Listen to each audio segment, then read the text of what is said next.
Good day.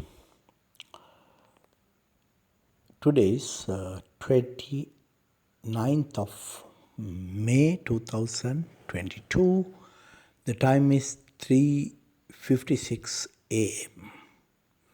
I generally get up very early in the morning, mostly around 2 o'clock, and I use the time without any disturbance or the time that my brain works best to work. And during the daytime, I enjoyed the life a lot. But the time that my brain is super efficient, I use it for something worthwhile. I'm Professor M.T.R. Jayasinghe, Senior Professor, Department of Civil Engineering, University of Moratuwa. I have a PhD from Cambridge University, completed in December 1991 on in the main area of artificial intelligence with pre-stressed concrete continuous bridges as the domain area. And I graduated from Moratuwa University in February 1987, entered August 1982, born in August 1963.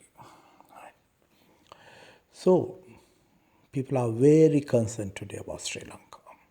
They're talking about problems and how to come out of the mess. So if we have to actually come out of the mess, we have to have a deep understanding of the problems or where the roots of the problems are. So because of that, I thought I should do a presentation identifying the strengths and weaknesses. I'm not going to talk about a SWOT analysis, but let's identify the strengths of Sri Lanka.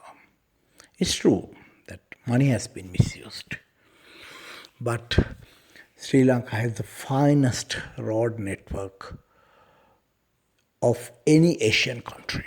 The roads are superb and they are connected, except Central Expressway Phase 1, and then we are doing a link from Pothuhara towards Galagedara. About 12 kilometers of that is also under construction, but the remaining part is still is a little bit of controversy. So I'm not going to talk about the controversy, but I'm going to give a solution, simple solution for that. Then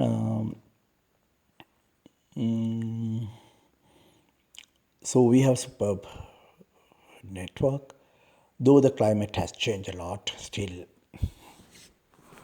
our climatic conditions are predictable. Only thing is we might get heavy rains, heavy winds, tornadoes, all kinds of things, which can be easily managed. So once you know which type of pattern we are in, and the most important thing is to understand we are in a pattern of 10-year pattern where if I take an example, 2020 we should be a dry year, 2021 relative dry years, 2022 average years, 23 average years, 24 could be average or little high rainfall, 25, 26, 27, oh, we'll have floods, no doubt about it. 28, little chance, 29, no chance, 2030, absolutely no chance of floods because it's a drought year. So we are in a 10-year cycle like that. The starting years are drought years, whereas the middle years are flood years. So that's even with the climate change, it still happens. For example, we had massive floods 2015, 16, 17. Massive floods. In the western province, we had massive floods 2015, unprecedented floods created by Kalyan River. So that's our experience. Okay.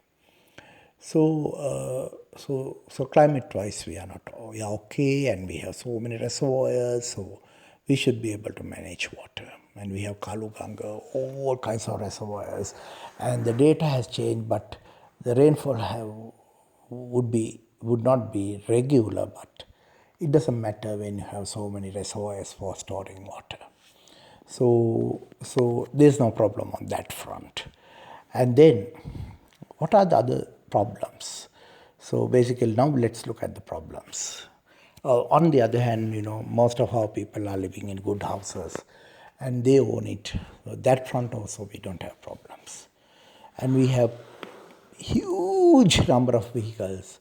Even if we don't import any vehicle, any motor cars, vans for the next 5 years, still we have more vehicles than what we need, because we have 4 million motorcycles, scooters, we have 1 million three-wheelers, 1 million cars, and a huge number of vans. But I'm not going to talk about vans, because vans can be used for very valuable business like tourism, right?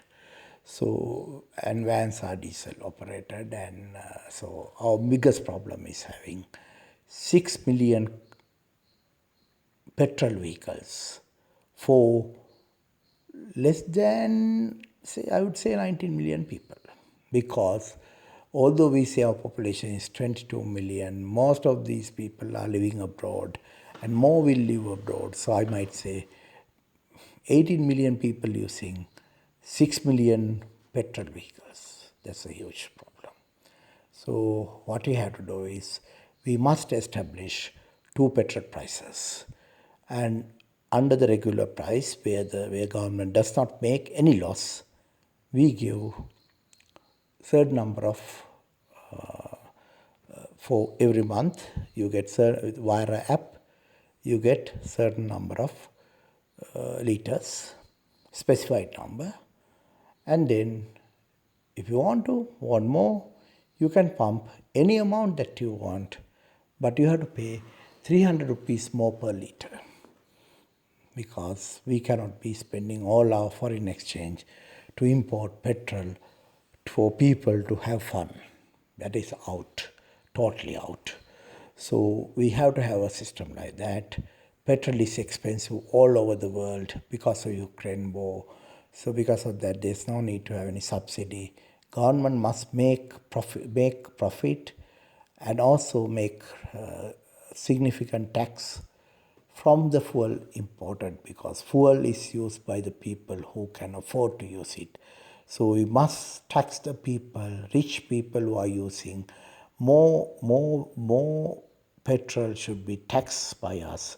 So we'll tax them by ensuring that each liter of petrol sold has a certain duty, a certain tax embedded, and if the rich people want more petrol, more fun, let them spend 300 rupees extra. And then you'll automatically find that people are going for more efficient diesel vehicles, and even then they are hired, they are very expensive. Then people will use in not rather than using individually, they will use them in pools. The moment you do this, the number of vehicles on roads will be reduced, and our roads are wide, so we must introduce a cycle lane on each road we have, and also we must assure that motorists respect cyclists, and cyclists also learn to signal and change lanes and do maneuvers. And that's how we did in Cambridge.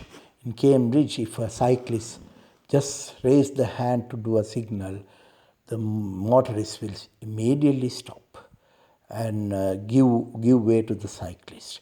And we must make sure our bus drivers, who are the nastiest people and insane people of Sri Lanka, are disciplined properly. And because individual vehicles are not affordable, government must go for bus pooling, where the buses shall be operated for a given time, table, and all the tickets will be based on apps. So the moment you have the phone, your ticket is there, and anybody who cannot have a good smartphone may be able to use